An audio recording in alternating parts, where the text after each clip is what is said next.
Rakuro fait de son mieux pour éviter toutes les racines, mais elles semblent infinies. Notre garçon est fou alors qu'il tente de combler le fossé qui le sépare du monstre. Même si tout ce qu'il veut, c'est survivre, s'approcher ne sert pas à grand-chose. Bien que l'attaque de Rakuro n'égratigne même pas la branche d'arbre du sorcier, il est clair que les attaques physiques ne fonctionneront pas sur elle. Rakuro doit maintenant esquiver les chaînes de cette chose. Le cerveau de l'oiseau se rend compte qu'il devrait simplement esquiver pour remporter la victoire, et Nemo révèle qu'une minute s'est déjà écoulée et qu'il en reste 4. Vache est donc impatient de voir l'âme vorpale de Rakuro. Rakuro continue d'esquiver, mais cela devient de plus en plus difficile, et il se rend compte que son adversaire est une véritable bête, des attaques de lance-racines presque impossibles à esquiver, puisqu'elles ne sont pas télégraphiées, et des chaînes qui ont l'air de détruire tout ce qu'elles touchent. Comme si ces choses n'étaient pas déjà terrifiantes en elles-mêmes, elles le poursuivent comme s'il était un aimant. C'est presque suffisant pour qu'il renonce à esquiver, et Emo s'inquiète de plus en plus pour lui. Malgré tout cela, il y a encore pire, ce monstre arboricole ne cesse de glisser des attaques magiques de temps à autre. Certaines sont électriques, d'autres sont des boules de feu. Plus le temps passe, plus ce Harry Potter en bois mélange les types de magie. Cette fois-ci, il utilise un sort de glace, et Ru a du mal à y survivre, car ses attaques semblent de plus en plus denses. Le nombre de chaînes et de racines augmente, et les attaques magiques commencent à couvrir une zone plus large. La branche magique de l'arbre prend un air menaçant, et Rakuro se dit que si la densité des attaques continue d'augmenter, il sera mort bien avant d'avoir atteint les 5 minutes. C'est alors qu'une brume violette jaillit du sol, et c'est un autre sort de l'arsenal de l'arbre dont Rakuro doit se préoccuper. Le combat commence à sembler futile, car cette chose peut annuler les attaques physiques et ajoute constamment de nouvelles attaques. Rakuro commence à penser qu'il aurait plus de chance contre le Liquigon qui lui a donné ses cicatrices, et il commence vraiment à perdre espoir. Il est tellement fatigué qu'il n'arrive presque plus à réfléchir. Rakuro est prêt à abandonner, à rentrer chez lui pour manger quelque chose pendant qu'il réfléchit à sa stratégie, et à réessayer plus tard. Il n'y a pas vraiment de pénalité en cas de défaite, alors il ne s'en préoccupe plus. C'est alors que Rakuro se ressaisit et se rappelle qu'il n'est pas une mauviette. Il a connu le même sentiment de désespoir contre le fouilleur de boue lorsqu'il a abandonné et qu'il a dû compter sur Émule. Rakuro pousse un cri de guerre, revigoré, et refuse de se laisser abattre. Il pense que le fait d'avoir joué toute sa vie à tant de jeux poubelles a failli transformer son cerveau en poubelle, mais cela s'arrête là. Émule et Vache s'accordent à dire que quelque chose a changé, et Rakuro fait une nouvelle tentative. Il déclare qu'il s'est surchargé en Gamium Trash et qu'il a besoin de l'équilibrer avec du God Gamium. Rakuro court le long d'une route pour s'approcher à nouveau de l'arbre et se promet de ne pas abandonner. Vache est impressionné par le fait qu'il ait pu traverser les vagues d'attaque jusqu'au corps à corps, mais il dit que ce n'est pas la peine, car Rakuro ne peut porter que des attaques de base. Rakuro surprend tout le monde en donnant un coup de pied dans le bâton du monstre. Rakuro est sérieusement fatigué, il est prêt à battre l'arbre vivant et à aller directement au lit. Il se rend compte que même si le monstre peut annuler les dégâts physiques, l'attaque elle-même passe quand même. Rakuro ne laisse pas la branche d'arbre récupérer son bâton, et il se demande ce qu'il adviendra de l'arbre s'il doit se battre sans lui. Il est clair qu'il ne peut plus lancer ses sorts, mais il a toujours ses racines et ses chaînes. Rakuro a appris quelque chose de ses années de jeu, dans un monde post-apocalyptique, on survit en pillant. Il utilise les compétences d'arrachage qu'il a apprises lors des rounds d'unité et s'empare du bâton.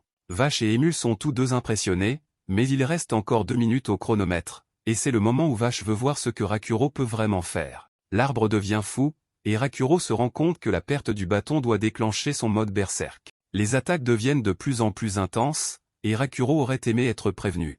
Le petit Émule continue d'encourager notre courageux héros et lui dit qu'il n'a plus qu'à survivre 1 minute de plus. C'est exactement ce pourquoi le build de mobilité de Rakuro a été conçu, il n'y a donc aucune chance qu'il perde après s'être approché si près du but.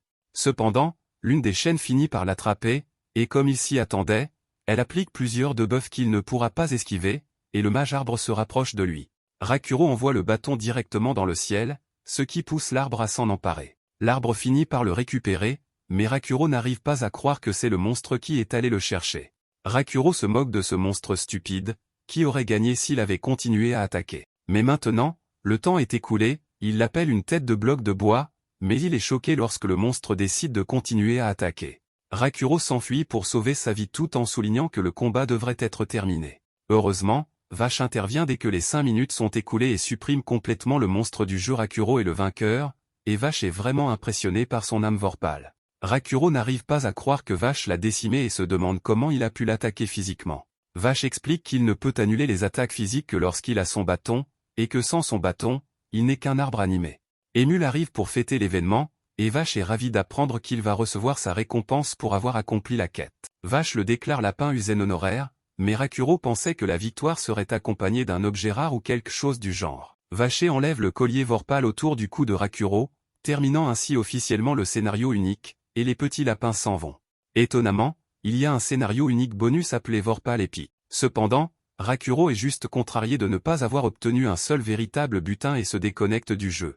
Comme il est tard, Rakuro décide de dormir un peu. Le lendemain matin, Rakuro apprend que le niveau recommandé pour le scénario unique est de 80, mais qu'il n'est qu'au niveau 31. La quête s'accompagne d'un certain nombre d'informations, mais il a renoncé à tout lire car il était dépassé par les événements.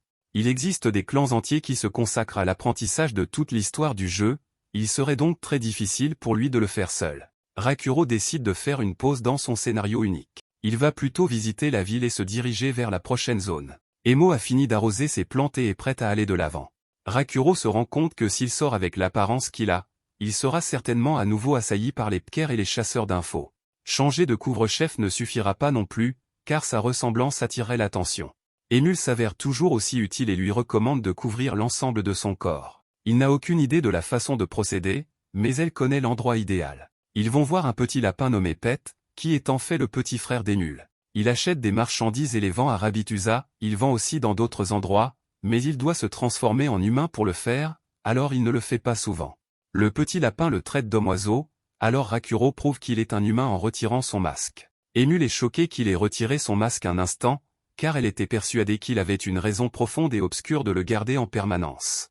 Emule pose des questions sur l'objet rare que Pet vient de trouver, et il va le chercher dans son inventaire. Par la suite, nous voyons que cet objet ressemble à une sorte de drap de lit, et Rakuro a l'air de porter un costume de fantôme pour Halloween. Ils vont chercher une carte des environs de Turdrema, et Rakuro reçoit toutes sortes de regards bizarres. Quelques instants plus tard, Rakuro ne peut plus se retenir et dit à quel point il déteste ce costume de drap de lit. Rakuro se calme en réalisant qu'il a au moins obtenu tout ce dont il avait besoin. Rakuro fait remarquer qu'Emule brûle très vite son pouvoir magique lorsqu'elle est sous forme humaine, tandis qu'elle boit une autre potion. Ils doivent passer à la zone suivante, et ils ont le choix entre 3 itinéraires. Le premier est la fosse Caldera, un endroit où l'eau s'est accumulée dans le cratère d'un volcan inactif depuis longtemps pour former un lac. La deuxième est la grotte de la forêt prismatique, un labyrinthe de cavernes envahies par la végétation. Le dernier itinéraire est celui des ruines de fer de la divinité, des ruines datant de l'ère de la divinité qui doivent leur nom aux nombreuses planches de fer qui y flottent. Rakuro se rend compte de la gravité de cette décision et demande à Emule de se calmer lorsqu'elle recommande d'aller à la caldeira du destin. Rakuro décide de passer par la forêt prismatique et explique sa brillante décision. Il déclare qu'ils doivent à tout prix éviter la ruine de la divinité car il pense qu'il s'agit d'un piège. Alors que Rakuro est occupé à complimenter son propre génie, Emule remarque une personne dont elle se souvient qu'elle les observe. Cette personne en armure ressemble à un harceleur effrayant, et Rakuro est choqué de voir de qui il s'agit. Merci d'avoir regardé mon récapitulatif.